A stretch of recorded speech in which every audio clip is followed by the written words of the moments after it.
And we're on live on Eurovision TV. Welcome back. My name is Abdelaziz Mahmoud, and I'm here with the last meet and greet for this year's Eurovision 2014. It's Spain with Ruth Lorenzo. Welcome, Ruth. Hola. How was your first rehearsal? It was really good, I think. I feel very comfortable on stage. The team is brilliant. And it's something that makes you feel, as an artist, very calm. And whatever changes you need to make or anything that needs to be developed, you can work so easily with the team so great. So I'm really happy. So do you want to change anything from now until next? There's just certain parts or certain angles or lights, just the detail. It's the detail that really does make it special. Yeah. So this is your first rehearsal, as I said. What are you going to spend your next days here in Copenhagen doing? I wish I could go out and see the city, but I guess I don't have a lot of time. So you're a fan of The Little Mermaid. I am. I'm going to try and go and meet her live. Yeah. Cool. Let's have some questions from our Twitter users. Okay. They're using the hashtag #AskEurovision, and the first one is from Bruce. He's asking you, how does preparing for Eurovision compare to when you were on stage on the X Factor back in the UK? To be honest, it's quite similar. It's very intense. The X Factor was a show that you were up at 7 in the morning, down at 2 in the morning, you know. So it was really intense, and I think it's really prepared me for all of this because it's something that I'm familiar with, especially the stage and the kind of production. So the X Factor was brilliant. I loved it. I loved it. And I'm loving Eurovision. But any differences then? Is this different in any way? I think that the big difference is the audience that's going to be watching. X Factor was being seen by 12 million. And I think here is estimated 250 million throughout the world.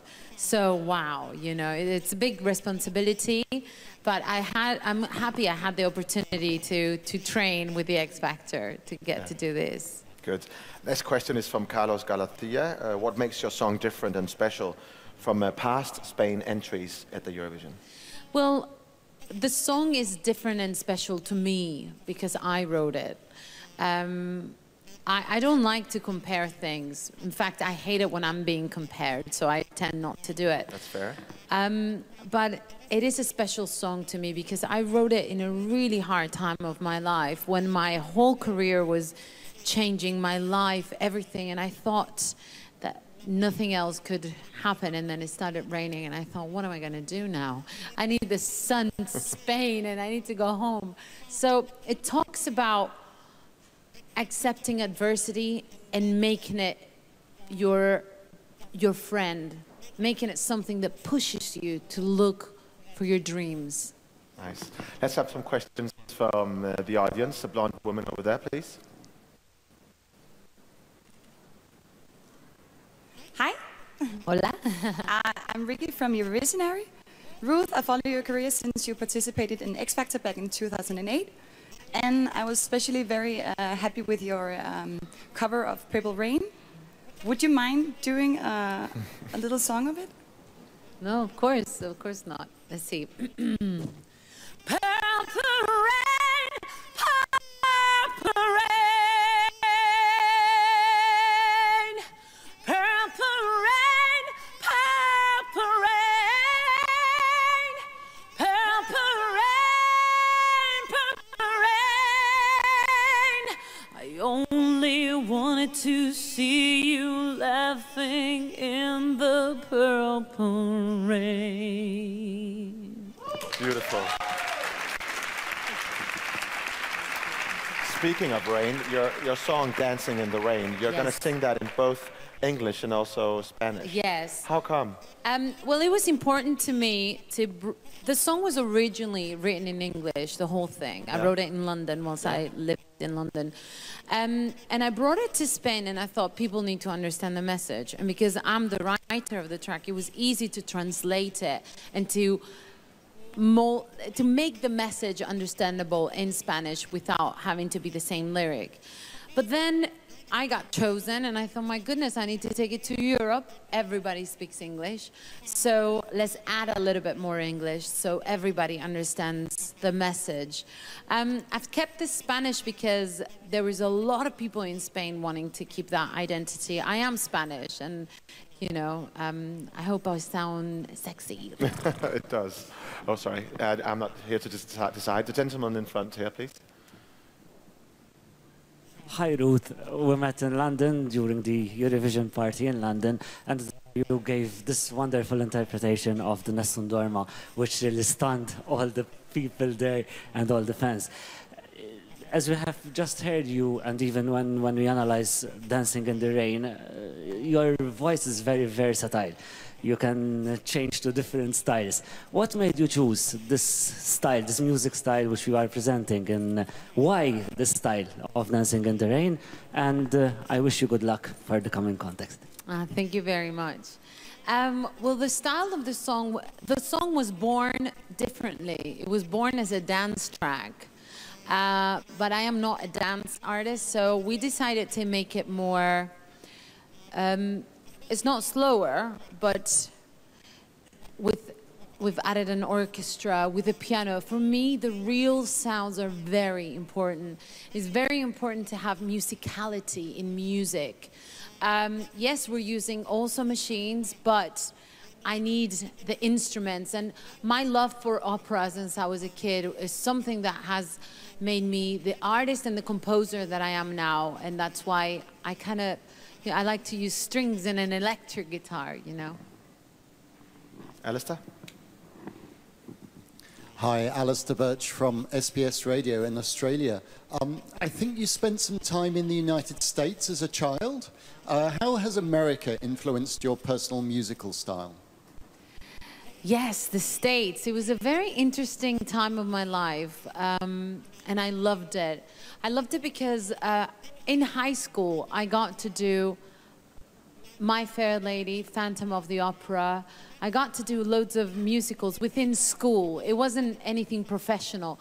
But Americans have that beauty, that music, it's included in their day-to-day life. And that is something that I really like about Eurovision, that is connecting everyone to have music in their day-to-day life, you know? So I feel very, very happy that I got to grow or be a few years there and then being able to do what I've learned. The gentleman in the red. Let's speak a little bit in Spanish. Vale. Bienvenida. Muchas gracias. Hemos visto tu primer ensayo. Realmente, ¿qué piensas del ensayo? ¿Qué es lo que te gustaría cambiar? ¿Y qué falta de ese 70%? Porque nos has dicho que solo hemos visto un 30%, ¿no? Sí, bueno, aparte de faltar el vestido, la imagen y todo lo que falta, ¿no? Y vocalmente también, que yo esté al 100%. Hay cosas que pulir. Estamos muy cerca, pero hay cosas que pulir. No quiero que España parezca un circo. Quiero que España se vea con clase, con internacionalidad y con belleza, sobre todo. Thanks. Next question from a gentleman in the red over there. And please, we do the rest in English, please. So Sorry. Because we are so many international journalists. Yes. Thanks. Hello, Ruth. Dara Rek, ESC News. Ruth, I was watching the Spanish selection live, and I was just wondering, you got given a present, and it was of the Little Mermaid. Can you explain what this was to you? Well, my parents separated when I was quite young. Before that, I got given as a gift the Little Mermaid album to hear to, and I used to hear it every night before I went to bed. Then my parents split and we moved to America, and that album stayed at my house in Spain, which it got sold, it got lost. Oh no. We lost everything, my piano, the music, everything. And so it was amazing to see it back in my hands. It's something that when you're a dreamer, when you live life, or a hard life, or a day-to-day life, that you have struggles and you're a dreamer, and you go back to all them things that made you happy as a child. For me, The Little Mermaid is one of them. In fact, I even tried to sing underwater. I recommend not to try it to anybody. But it was very emotional when I saw it there. I was so happy. It's in my room. I'm never going to lose it again. Gentleman in a silver jacket over there. Hola Ruth, hello, how are you? Daniel Martino from Eurovision.com.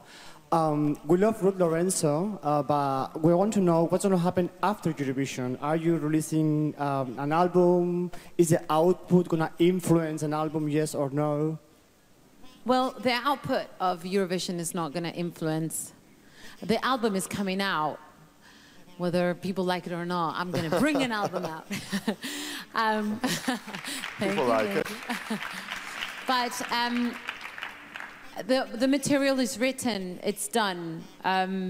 We need to record it. I'm looking for the right producer to do that, which I'm traveling to LA on the 14th of this month, just a few days after Eurovision. So for me, this is a gift. I'm trying to enjoy every second because I love productions like this. I love it. But after this is finished, whatever happens, I need to go for that album, bring it to Spain. We want to go to South America. There's going to be English in there too. So there's a lot of work to be done. Oh, thank you. Ruth, I want to welcome you to Copenhagen and wish you good luck next week in the finals. And I'll see you later when you'll be joining us at the opening ceremony in front of City Hall. That's here in Copenhagen. Thank you so much and good luck, Ruth. Thank you. Thank you, And everyone. that's it for today. I'll see you later at 10 minutes to 6 p.m. local time. That'll be our big opening ceremony. See you soon.